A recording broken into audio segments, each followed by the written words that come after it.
Nigeria, we are back on the conversation. Of course, it's Monday. It's the last Monday in the month of April, and we're counting down to another month already. Thank you for joining the team on the conversation. I am Abimbola Bello. And I'm Ajibola Ojishola. Welcome to the show. I am Joy Olu. Welcome to the conversation. How was your weekend? Well, it was a combination of so many things. Football, entertainment, and of course the burial of Pope. Joy, for you? My weekend was just there. Updates about you were busy changing your DP, attending parties. I didn't attend party. Oh. Maybe they were that old was just events. An old picture. I see. So when you do, maybe you should sometimes you do throwback, so we know. How far with your driving classes? Hey, 10 days. Like, it has come and gone. 10 days. But 10 days is over. My result is I have a challenge understanding how to control the steering. Joy, go and start again. Eh? The money I paid has finished. That means that your teacher didn't teach you well. Because for some reason, I think that controlling the steering is about the easiest thing. Also, you are driving an automatic.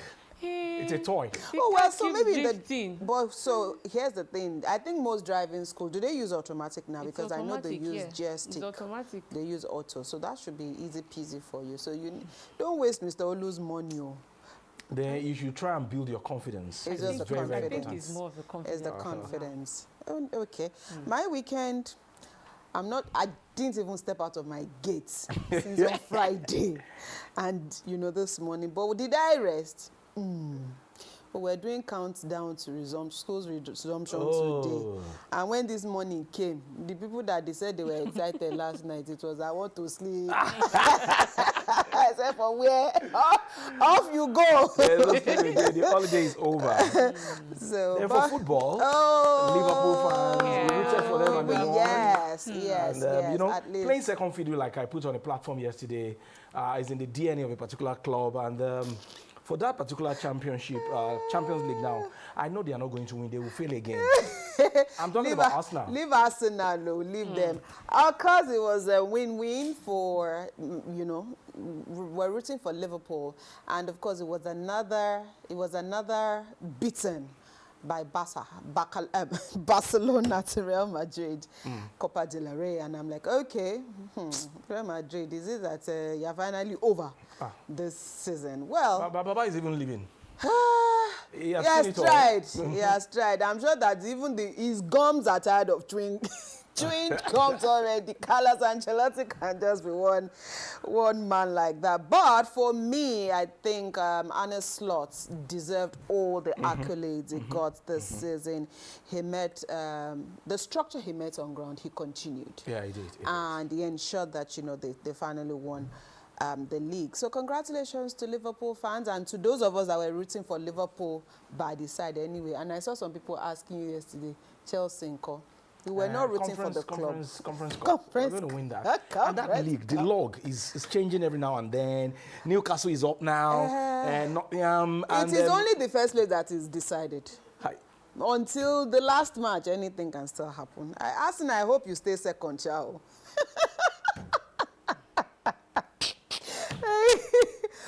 Okay, we need to move on before we completely throw Joy out of the show. All right, let's kickstart our program today by taking our news point for today. Ajibola, let's start with you. Are you ready? Or yes, should I go I'm first? ready. And of course, opposition politics now. Members of PDP are wailing, they are crying because of Hurricane Tinubu. That's the way it's been tagged this morning by The Punch. Defections. PDP calls emergency meeting to halt Hurricane Tinubu. Following the gale of defections sweeping through the ranks and strongholds of the country's leading opposition party, the PDP, the National Working Committee of the party has scheduled a meeting for Tuesday to address the wave of defections and other internal crises that have plagued the party over the past years. The storm had been long speculated before the dramatic defection of the PDP's former vice presidential candidate, Ifeanyi Okowa, the Delta State Governor, Sheriff Ovorevori, and the entire PDP party structure in Delta State.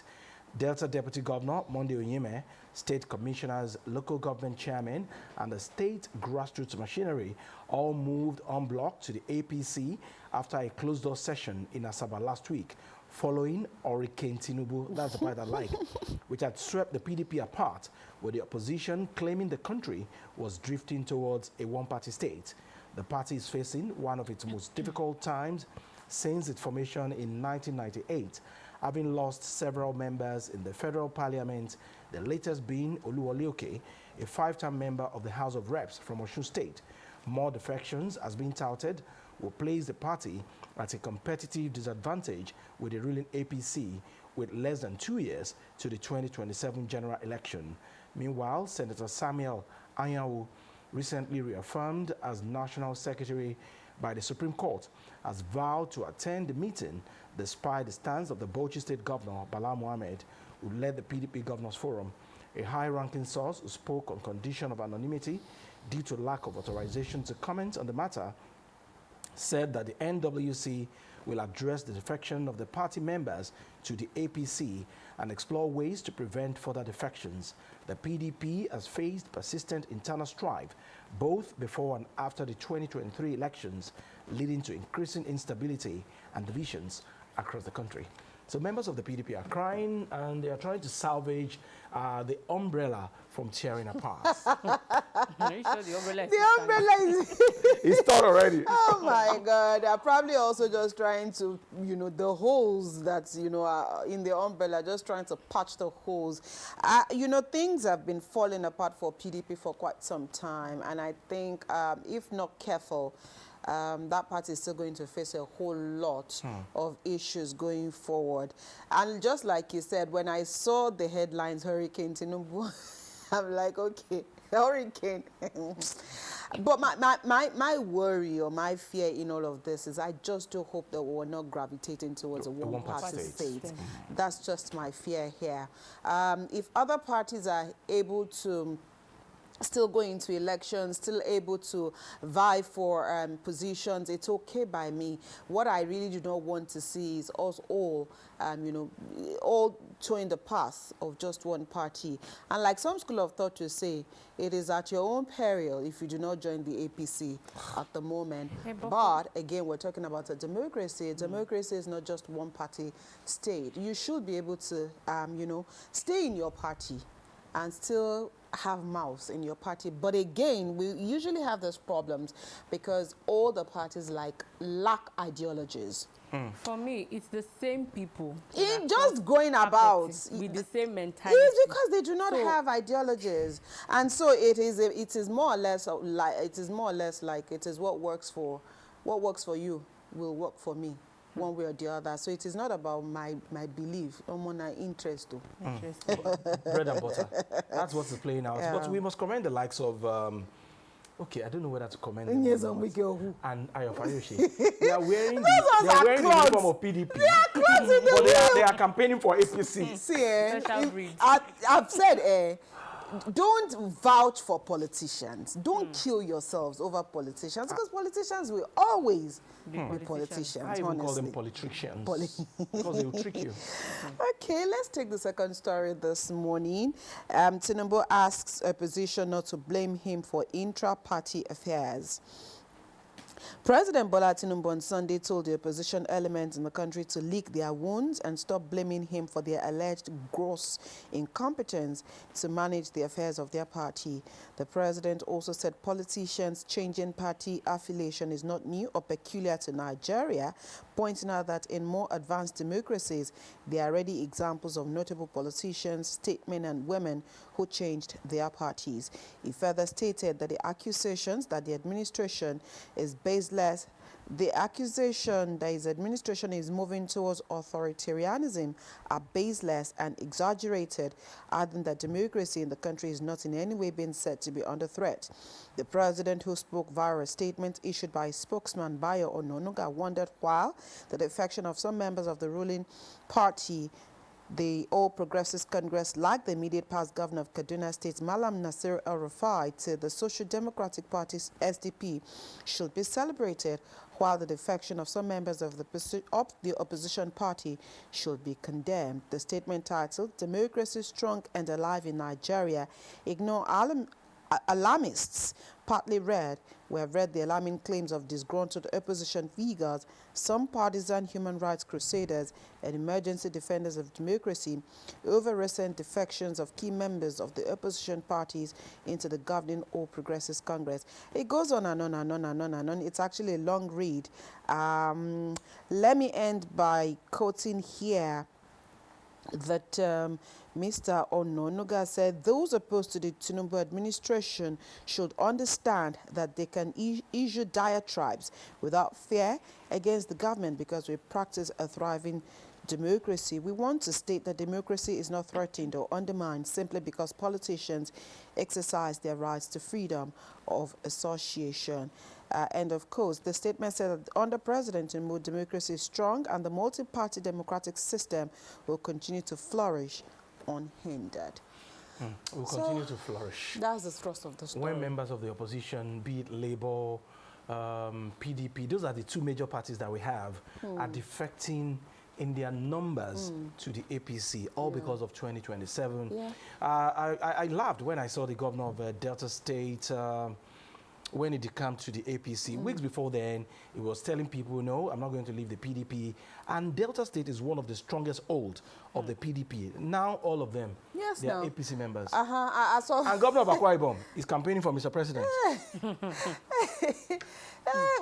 2027 is gradually gaining momentum. Very and pregnant. for anybody who thinks that 2027 plans aren't in place already, you need to think again, and you just need to start looking at which camp do you really belong to. So the race has started in a subtle manner towards 2027. Joy, let's take your story. Because government actively clears water waste, demolishes 1,144 illegal structures for flood-free city.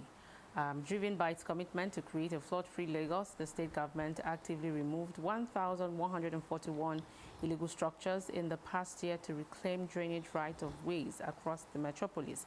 This is according to the Commissioner for the Environment and Water Resources, Tokunbo Wahab. He announced this during the 2025 ministerial press briefing in Alausa, Ikeja, marking Governor Babajide Sanwo-Olu's second-year anniversary celebration.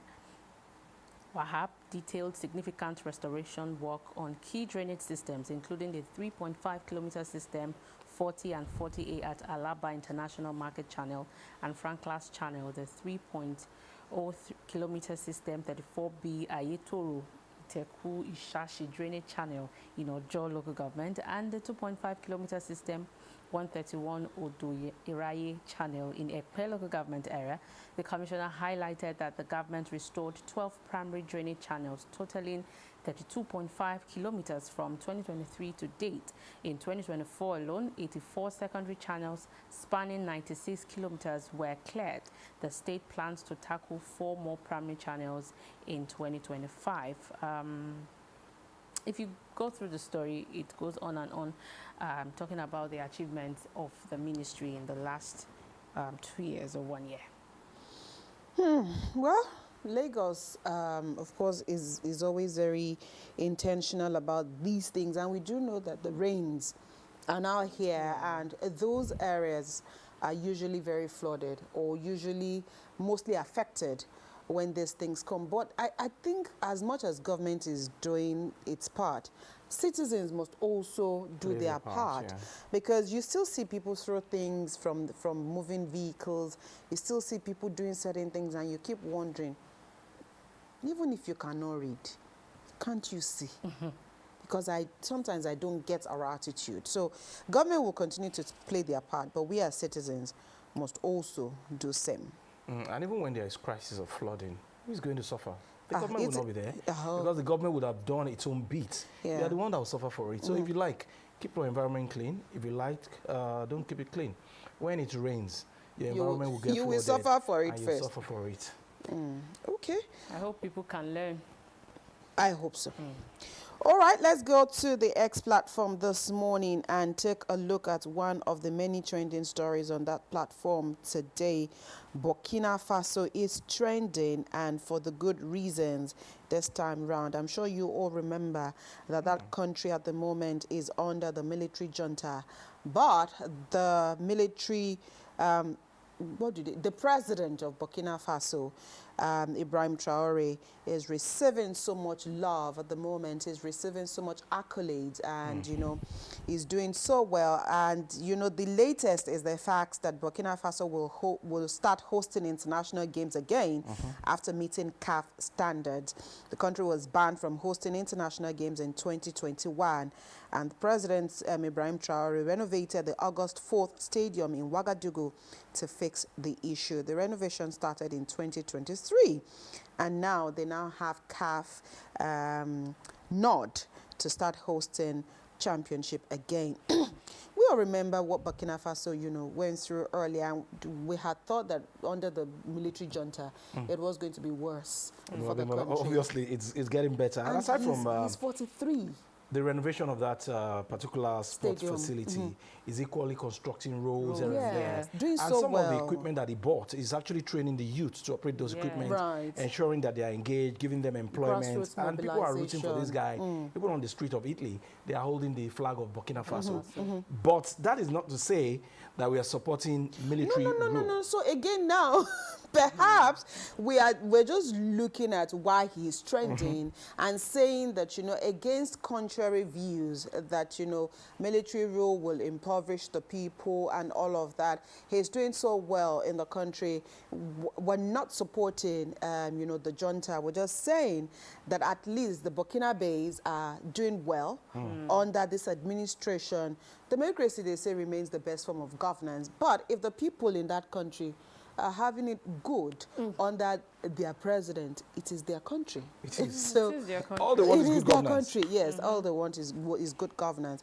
And he's a young guy, and he's doing so well. So we only wish, you know, things will get better across the continent. Whether during the democratic rule or during be it a military rule, good governance is more paramount to every citizen of the continent. And I hope this will prick the conscience of some people that, you know, serving your people, making their life better is not a magic. It should be If you have selfless. conscience, you serve your people better, you ensure that you give them facilities and infrastructure that will add value to their life. So I hope this will prick the conscience of some people who are doing otherwise in different parts of the continent and in Nigeria in particular. All right, those are the trending stories as well as a hashtag for today. We will take a quick break. When the conversation returns, part one of the discussions this morning will center around the wave of defection in the political space. I mean, two stories we talked about today. Hurricane. Dwelt on Hurricane Tinubu. So we'll quickly take a look at this. Is this in the right direction at the moment? What does this portend for the country?